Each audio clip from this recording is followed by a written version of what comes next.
All right, Jeremy here, Jeeps Unlimited, 303-666-9020, partsbreakers.com. And yes, this will be listed. I was kind of half-assed in my videos the last few weeks.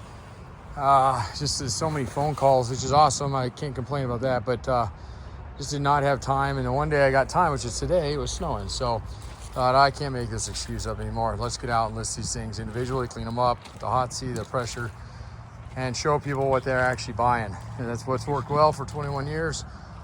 That's how long I've been doing this.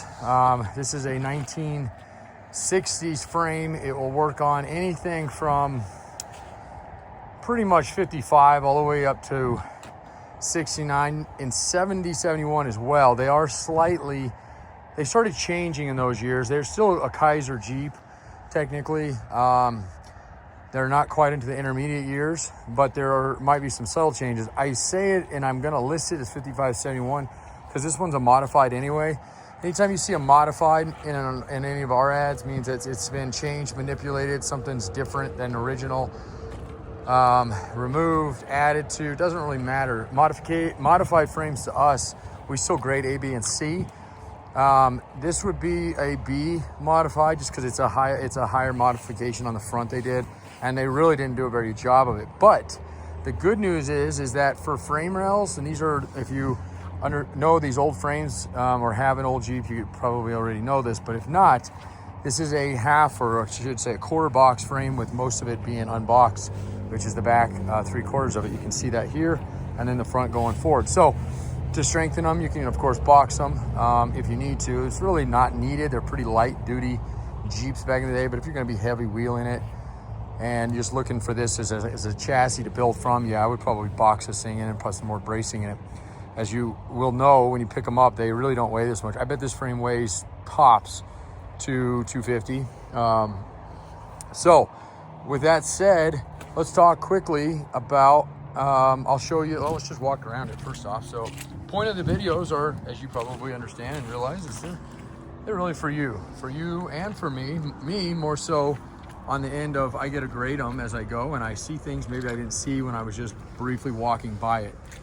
And when I mean grade them, I mean I grade them hard. I'm very, very high as far as what is quality to us. We of course love OEM original stuff. We don't always get that, especially the older the Jeep, but we definitely don't like rust. Okay, so this is a nice, clean, rust-free frame. It still has some of the original liner on it, and almost all of this black paint you see is factory paint. So a lot of that, I mean, it just goes to show you how clean these things are. Not a really high problematic frame to rust, even in rusty areas, and mainly that is as long as they were clean, because it's got that open box frame. If you get up there and clean it once in a while, and even if you're in the salt belt, usually these things last. But if they've never been cleaned, they'll rot out just like anything else. This one came out of the Southwest, so it doesn't have any rot on it whatsoever, and it still has a lot of that liner on it. So you see a little bit of the browning there. It's just oxidized metal. There's not even surface rust coming up on those areas. Now, getting towards the front of it is when these modifications happen. Okay, so they boxed in the front of it somewhat. Didn't do a fantastic job, but they did a job. Where we are with this frame and any other frames like it is we're gonna sell it, we're gonna list it as it sits. Now, if you call me up and go, hey, I really like this frame, but I like it to be a little cleaner as far as modifications that were done on it, or we know a few swaps, power steering specifically. We're even swapping later cross members onto these. We have one of those up there I could actually get some photos of for you on a build we're doing. And we can even do that. So obviously it would decrease the cost of them. But if you like what you see and you're okay with the base, whether you do it, and that's probably the reason we like to list it as this. Not a lot of people just want to do their own work. But you don't have the skills yourself, don't know anybody has the skills, or don't want to pay big city rates, definitely reach out and let us know, hey, I like that frame, but I would like to have, I'm definitely going to want to run power steering on it, okay? Power steering is fairly simple on these if it's set up correctly. Originally, these had what they call Ross steering, and yeah, they're very janky, and anybody will tell you that's the biggest improvement you can make to a 60s or 70, 71 Jeep is upgrading the steering to the Saginaw style boxes and bringing them out to the frame. But in doing that, you got to reinforce that area. So, okay.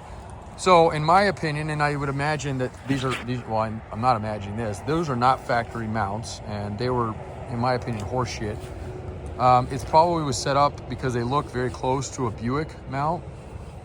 I mean, it doesn't look like it's not great. It'll hold a motor, but I wouldn't trust those. I would definitely go back to factory, or again, have us do those for you, or you can just add them on. If your frame, a lot of times those aren't bad on frames, you can just lop those off and go back to what it was intended as. And then that whole angle iron weird looking thing up there, that needs to go. They were trying to mimic, I'll show you here in a second what it was similar to, or what it was, you know, proposed to be. Proposed, not necessarily proposed original, let's just say original, because who knows what they were proposing on this thing. But nonetheless, hear me out here. This is still a quality frame, and if you are a fabricator, or you know somebody that is, or again, you want us to do it and you want to save some bucks in the beginning, this is going to be, since it's a modified frame, and still a B grade, if it wasn't, if those were done cleaner, it would be an A modified, okay? That's kind of how we grade them. And if it was a C, we would be seeing maybe some surface rust, some dings, you know, other things on it, but this is definitely not that. It's still a mid-grade frame. So all right, so I'll wrap this up. I'm going to show you the bottom of it here in a minute.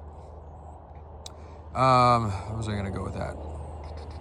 I don't know if there's anything else I really need to talk about. You kind of see it as it is. So yeah, good frame to build from. And oh, I know what I was saying. It's definitely going to be, you're talking probably in the neighborhood of $500 to $700 off this frame from what we normally list them for. We don't get a ton on these older frames. I don't get a ton of them in stock, to be honest with you, so we consider it a non-inventoried item.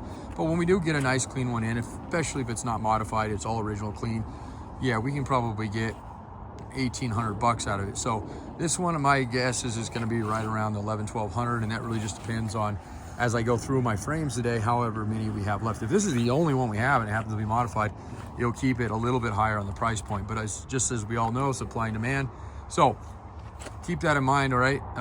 And always call, you know, hey, I like that one, but do you have anything cleaner? Or, hey, I think that one's sold, because they sell pretty quick, no matter what kind of condition they are. You have anything else like it, or that price point? You know, always call, because, you know, I've been sitting on frames back here. A lot of these, none of these are these, unfortunately, but, well, there's actually two of them there somewhere. But anyway, for like 4 months, I have not had the time to get out. And one day, like I said, it happened to be snowing. I screwed, I'm going to do it anyway. So, okay. So let's flip her up. They're really, really light. All right. Now I'm going to leave it on. Yeah, if she'll stay there, I'll just leave it right there. Okay. So, and again, point of doing these is really for your sake. So you can see this frame, zoom in, pause, stop. There's photos of it, of course. As a matter of fact, I might as well just lay it down, because I got to do photos of it anyway. It's going to take kind of crummy photos. Let's see if we can do this one-handed. Try not to put it back in the mud. All right. Okay, so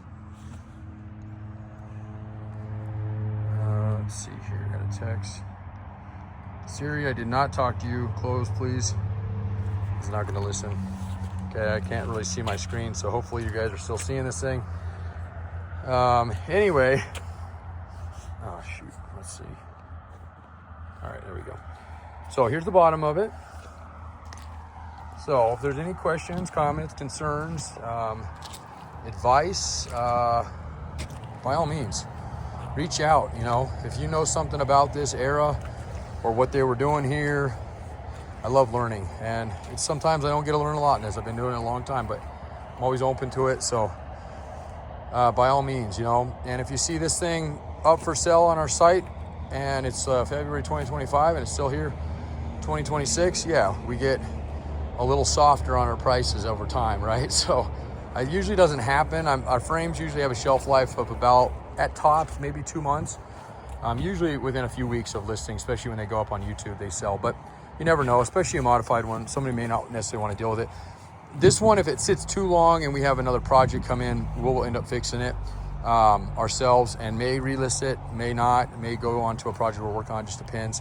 You can see kind of where they blew through here. This is the problem when people weld, especially if they don't know. This metal's thick, but it ain't that thick. So when they welded this plate on, so this needs to come off. That would be grinded off. I wouldn't plasma it because you'll get into the metal too much, but looks like you can grind the sides of it. And you could use it this way, especially if you're just doing some sort of buggy or something on it. But nonetheless, it's ugly. So But otherwise, it's nice looking. So, all right. So that's it. Again, questions, comments, concerns. That's you can email your concerns, but you can call for anything else. 303-666-9020. Every time I do a video, the sun comes out, so I'm gonna keep doing videos. It's about 4 o'clock here, so I don't have very much sunlight left. And hopefully this yard will dry out. Let me tell you, the mud is absolutely my least favorite thing to deal with. The wind is up there too, but the mud is, this is an adobe mud. It's sticky and you gain height, and it is working me out, man. Let me tell you. So, okay, 303-666-9020. Again, 55 to 71. And don't look at the motor mounts because they're, who knows what they're for, and really aren't. I mean, I guess they're braced enough. They probably hold something, but I would probably redo them. Oh, that's what I was going to show you. Let's just walk. I got to do photos of this, but I'll show you what I mean by, look how so they're muddy, not too bad. It doesn't look too bad, right? I'm gaining height. I'm literally, each step, I'm going up probably ½ inch here. But cool thing is, look how dry it's already getting some places. So the moisture goes right through, which is nice. So anyway, what would that, if it was all original? Well, you probably on that one, you'd be, this back piece is missing on it. That back piece, they sell online. So that's not, and they're not very expensive, and I can get you that, it's no big deal. This V here, that was like, well, it was on that one. They cut it out. It's very common to cut those out when people are trying to get the fuel tank out from underneath their butt, which is the driver's seat, and want to put them in the back. That's a really, really easy modification to make. I mean, it takes a little bit of fabrication, but not much. And we can get you the tanks you need, the hanging skids, the strap, whatever. We can get you all that and tell you exactly kind of where to cut. If you know what to cut out. It's easier when the frame is out, but you don't have to, okay? So that is definitely was on that frame. So you can see it. I'm just showing you that this is the back of it. So that's your V. It's just a bracing, right? And again, that was pulled, and the 72s on up, they removed that, even though it's almost exactly the same looking frame, because that's where the fuel tank started to go. And then of course your rear. Now I didn't really talk about that being missing on it, because a lot of times, and that one's not even rusty, but you can see they get a little banged up. A lot of people replace those anyway. And last time I looked, I think Crown and Omex both had those for 30, 40 bucks. They weren't very expensive. So those are your Buick mounts. That's why I said they look kind of like that. This would have been a factory Dauntless setup here. That's what they would have been. And maybe it was a 4-cylinder they converted over and they wanted a Buick in it, okay? And they were just that's possible. It's very possible. That's originally what the cross member would have been like. And this is actually like a really solid original frame on what they would have. And this one's not washed, of course. But and then that's all open up there. You can see my finger is not in the right place. But so they box it all in for strength reasoning. And also because in order to put a Saginaw box up there, you have to have that box in. It's just kind of the mount setup. So we came up with a really trick way to do power steering on these things. And the Saginaw, not even power, just Saginaw steering. So message us on that. I don't have that listed because it requires some welding, and we would do that here if you like, and whether it be this frame or fix that one, and go from there. So, and I do have photos of one we just did. It came out really nice. So, all right, that's about it. That's all I want to show you. That's what that frame, that one over there. Now look how much more mud is there. So I'm 6'3". I'm probably 6'8" now. And as I walk, I'm losing some of it, thankfully. So when it's real wet, it just stays. And as much as I've been cleaning my pad here, all the mud you see on it is literally the mud I tracked back on it. So it's pretty annoying, but hey, can't complain, man. Look what we get to do every day. So if all we have to deal with is a little mud and occasionally wind, which we don't get very much of over here, but sometimes, that's pretty damn good. So our weather's pretty fair. So anyway, thanks for hanging out with me. Again, 303-666-9020, partsbreakers.com. I'm going to plow through as many of these frames as I can today, and I am leaving. I was hoping to leave tomorrow, but I'm going to push that back just to get my trailer. I'm not even loaded yet. I got to get that done. I cleaned that today. So I'm going to head from Colorado to Michigan. I'm going to try this. I'm still trying to meet somebody on the border. I got some stuff going over into Canada. I do have the permits and everything done in case I have to go over. You could still catch this trip for Canadian people that are up in the Toronto-ish area, or Buffalo, you know, I'm going to be going over to the Michigan side, but I definitely could swing down that way. So, yeah. And if you happen to be in Canada and want to make a couple bucks, call me, because I'll let you come over and pick this stuff up and take it to my customers. And it pays pretty well. So, especially for the 3 hours or whatever it is up there. So it just saves me some time, and I'm trying to get back by my wife's birthday, which is on March 11th. So, okay. 303-666-9020. Thanks again, and have a great day, weekend.